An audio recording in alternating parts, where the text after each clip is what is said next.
அவங்க கட்சிக்குள்ளேயும் ஆதவ் அர்ஜுனா நிறைய பேர்ட்ட இன்னும் கான்டாக்ட்ல இருக்காரு. அவர் தான் இந்த மாதிரி ஆக்சிலேட் பண்றாருன்ற ஒரு கருத்தும் இருக்குது.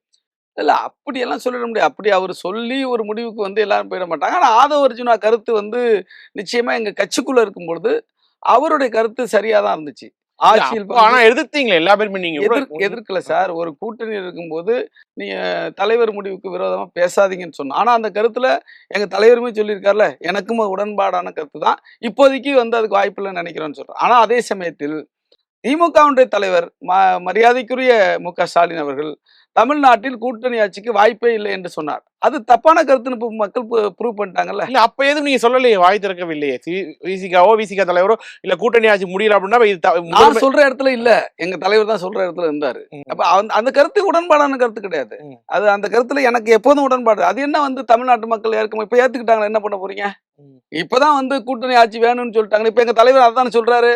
மக்கள் விடுதலை சித்தைகள் முன்மொழிந்த கூட்டணி ஆட்சி என்பதை வழிமுறிந்திருக்கிறார்கள். என்ன அர்த்தம்?